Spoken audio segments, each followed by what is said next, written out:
In this presentation, we have to talk about the eigenvalues of J square and Jz. We know that J is our total angular momentum, which is a summation of orbital and spin angular momenta. Then J obeys the following complete equations, which is Jx comma Jy is equal to IH cross Jz, Jy comma Jz is equal to IH cross Jx, Jz comma Jx equal to IH cross Jy. J square Jx equal to 0, J square Jy equal to 0, J square Jz is also equal to 0. This means that the square of the total angular momentum commutes with one of its components, but the components among themselves do not commute. We know that the value of J equal to I into Jx plus J into Jy plus K into Jz. This is the value of J. If you want to find out the eigenvalues of J square and Jz, we have to introduce eigenfunction psi of J comma m. This eigenfunction is called as simultaneous eigenfunction because this single eigenfunction is sufficient to operate with the operators J square and Jz to get different eigenvalues. So that with the help of this single eigenfunction, we can construct two equations, one for J square and another one for Jz. See that J square psi of J comma m, which is equal to eta J into h cross square psi of J comma m. This is the eigenvalue equation for J square. Then the eigenvalue equation corresponding to Jz is Jz into psi of J comma m, which is equal to m h cross into psi of J comma m. So this is the eigenvalue equation for Jz. Here the eigenfunction psi Jm is sufficient to operate with two operators J square and Jz, but it provides different eigenvalues. When psi of J comma m is associated with J square, we can get the eigenvalue of eta J into h cross square. Jz is able to operate on the same eigenfunction psi of J comma m, we can get m h cross as an eigenvalue. Here we do not know the value of eta J, we have to find out the value of eta J. Here eta J into h cross square is the eigenvalue of J square, but we should evaluate the value of eta J. That is our task. For that, we have to introduce new eigenfunction pi plus or minus J comma m, and is obtained by operating J plus or minus on psi J comma m. See here, pi plus or minus J comma m is a new eigenfunction. This eigenfunction is obtained by operating J plus or minus on psi J of m. Here J plus is the rising operator. The value of the rising operator is Jx plus Ijy, whereas J minus is the lowering operator whose value is Jx minus Ijy. So by the way of operating J plus or minus on psi J comma m, we can get the new eigenfunction pi plus or minus J comma m. Now we have to verify whether the newly generated eigenfunction is a simultaneous eigenfunction for the operator J square and Jz. If it is a simultaneous eigenfunction, what are the eigenvalues that we have to evaluate? So in this way, we can develop the eigenvalue equation of J square and Jz.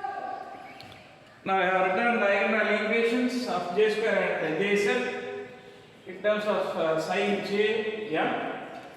Now pi plus or minus j comma m is a new eigenfunction and is arrived by j plus or minus psi j comma m. In order to verify whether this pi plus or minus j comma m is a simultaneous eigenfunction or not, j square is allowed to operate on this pi plus or minus jm.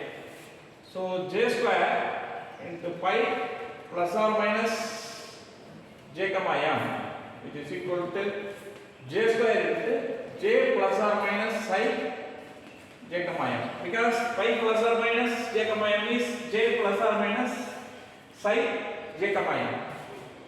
This is equal to j plus or minus j square psi j comma m.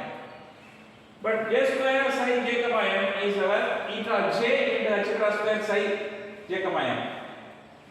Keep the value of h cross equal to 1 unit. So this is equal to j suffix plus or minus eta j into psi j comma m. This is equal to eta j plus or minus psi j comma m. Here the value of h cross equal to 1 unit we have assumed. So j square pi plus or minus j comma m is equal to eta j into pi plus or minus j comma m. This is equation number 3. Just I have introduced a new eigenfunction pi plus or minus j comma m. This eigenfunction is arrived by operating j plus or minus on psi j comma m.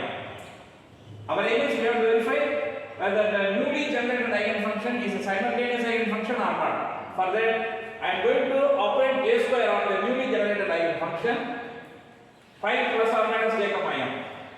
Pi plus or minus j comma m is j plus or minus psi j comma m. This is equal to j plus or minus j square psi j comma m. J square psi j comma m is eta j h cross square psi j comma m. Here the value of h cross equal to 1 unit. We have assumed 1. So this is psi j plus or minus eta j into psi j comma m. This is equal to eta j into j plus or minus psi j comma m.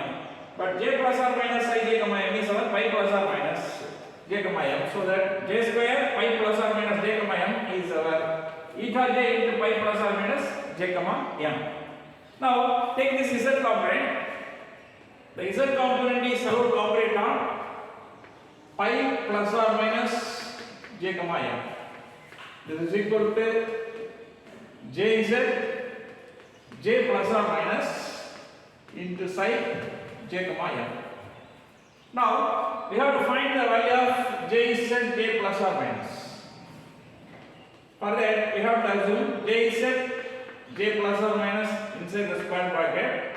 This is equal to jz j plus or minus minus j plus or minus jz. From this jz j plus or minus equal to jz comma j plus or minus inside the square bracket plus j plus or minus jz. See here, we need the value of jz j plus or minus. I have taken jz j plus or minus inside the square bracket. If it is expanded, we can get jz j plus or minus j plus or minus jz. We need the value of jz j plus or minus. So jz j plus or minus equal to square bracket of jz j plus or minus plus this term j plus or minus jz. This value jz j plus or minus equal to plus or minus h cross j plus or minus. This is the value of jz comma j plus or minus. Already we have proved. In the previous lecture, we have made this proof. Jz j plus or minus equal to plus or minus h cross j plus or minus plus j plus or minus jz. Here I have kept h cross equal to 1 unit. So this is equal to plus or minus j plus or minus plus j plus or minus jz. Now this is equal to take plus or minus outside. J plus or minus into J is already I have taken out J plus or minus. So plus or minus 1. Therefore, the value of J is J plus or minus. J is J plus or minus equal to J plus or minus into J is plus or minus 1. We have to substitute this value here.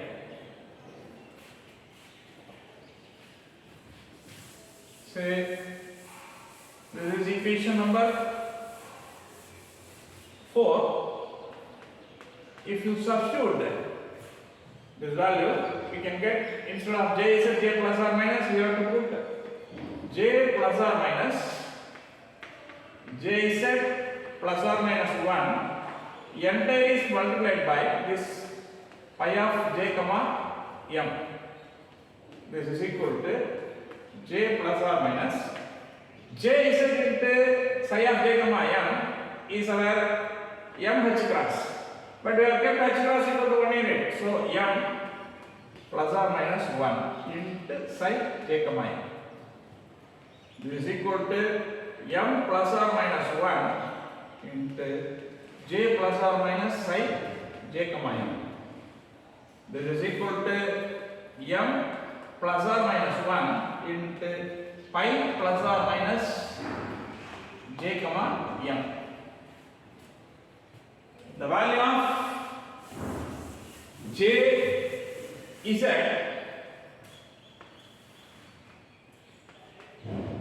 into pi plus or minus J comma M is equal to M plus or minus 1 into pi plus or minus J comma M. Say this is equation number 5. From this we may conclude that the eigenvalue of J is may be increased by 1 unit or decreased by 1 unit. We know that eigenvalue of J is M. M into H cross, here H cross equal to 1 unit. So eigenvalue of J is M. If I use the operator pi plus or minus J comma M, the eigenvalue can be increased by 1 unit or decreased by 1 unit. So M plus or minus 1. In this way, we have applied pi plus or minus J comma M on the operators J square and J z. As a result of this, we can get different eigenvalues. The eigenvalue of J square is eta j if you use pi plus or minus J comma M as an eigenfunction. Whereas the eigenvalue of J z is M plus or minus 1 if you use pi plus or minus J comma M is an eigenfunction. Anyway, the newly generated eigenfunction pi plus or minus J comma M is operating with J square and J z simultaneously, then provide two different eigenvalues. So we may conclude that the newly generated eigenfunction pi plus or minus J comma M is a simultaneous eigenfunction.